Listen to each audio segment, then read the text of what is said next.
बड़ी खबर आई यूपी से जुड़ी हुई, जहां चुनाव से पहले बीजेपी ने संकेत दिए कि अगर आरएलडी की मर्जी हो तो वो उसके साथ आ सकती है। ये संकेत दिल्ली में अमित शाह और जाट समुदाय के नेताओं की बैठक के बाद दिए गए। पार्टी नेता प्रवेश वर्मा ने तो ये तक कह दिया कि जयंत चौधरी ने समाजवादी पार्टी के साथ गठबंधन करके गलती कर दी।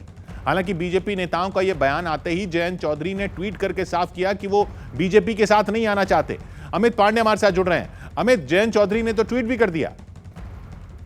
जी किशोर, देखिए पश्चिमी उत्तर प्रदेश में जो चुनाव होने हैं प्रथम चरण में, वहां पर किसान आंदोलन के चलते जो किसानों के प्रति गुस्सा है उसको देखते हुए यह बैठक बेहद महत्वपूर्ण मानी जा रही है, क्योंकि जाट समुदाय बहुत ज्यादा प्रतिनिधित्व करता है उस पूरे के पूरे इलाके में। 130 से ज्यादा विधानसभा सीटों और पलायन के मुद्दे को लेकर कैराना का दौरा किया था और अब जाट समुदाय के लोगों के साथ ये संवाद किया है। तो बहुत अहम यह प्रक्रिया है बीजेपी चुनावी रणनीति के रूप में, और हम ये उम्मीद कर सकते हैं कि जो इसकी झलक है आने वाले दिनों में चुनाव प्रचार अभियान में बीजेपी के पश्चिमी उत्तर प्रदेश में देखने को मिलेगी। किशोर जी, यूपी में पहले चरण के मतदान से पहले अमित शाह ने दिल्ली में जाट समुदाय के नेताओं से मुलाकात की। सूत्र बता रहे हैं कि जाट समुदाय के साथ संवाद के इस कार्यक्रम में अमित शाह ने समाजवादी पार्टी पर तो हमला किया ही, लेकिन जयंत चौधरी पर उनका रुख नर्म रहा। यह मुलाकात सांसद प्रवेश वर्मा के घर पर हुई, जिसमें जाट समुदाय के करीब 100 नेता शामिल हुए। अमरोहा, बुलंदशहर, खुर्जा, दादरी, नोएडा, अलीगढ़,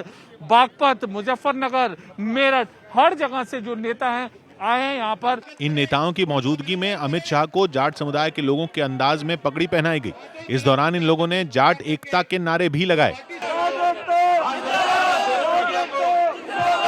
दिल्ली में करीब 2 घंटे तक चले इस कार्यक्रम में गृह मंत्री ने पश्चिमी उत्तर प्रदेश में प्रचार अभियान की रणनीति का खाका तैयार किया और कार्यक्रम में शामिल नेताओं को जीत का मंत्र दिया।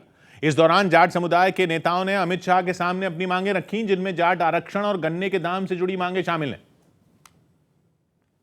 आज जिस खबर ने सियासी गहमागहमी तेज कर दी वो है आरएलडी नेता जयंत चौधरी पर बीजेपी का नर्म रुख। खबर है कि अमित शाह ने जयंत के अखिलेश के साथ जाने पर हमदर्दी जताई। यही नहीं, मुलाकात के बाद बाहर आए प्रवेश वर्मा ने संकेत भी दे दिया कि आरएलडी चाहे तो वो बीजेपी के साथ आ सकती है।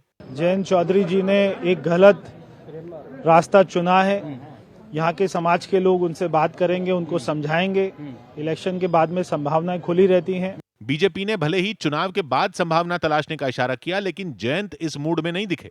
उन्होंने ट्वीट किया और लिखा कि न्योता मुझे नहीं, उन किसानों के परिवारों को दीजिए जिनके घर उजड़ गए।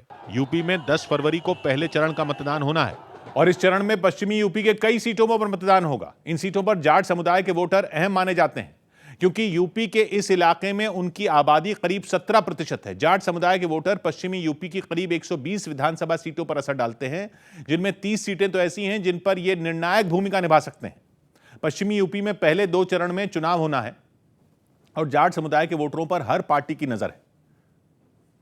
सौभाग्य की एक बात यह कि बीजेपी ने इस बार बड़ी संख्या में जाट समुदाय के नेताओं को टिकट दिया है। उसकी कोशिश है कि वो पश्चिमी यूपी में 2017 के नतीजे फिर से दोहरा पाए, क्योंकि उस बार बीजेपी को इस इलाके से 50 सीटों पर जीत मिली थी।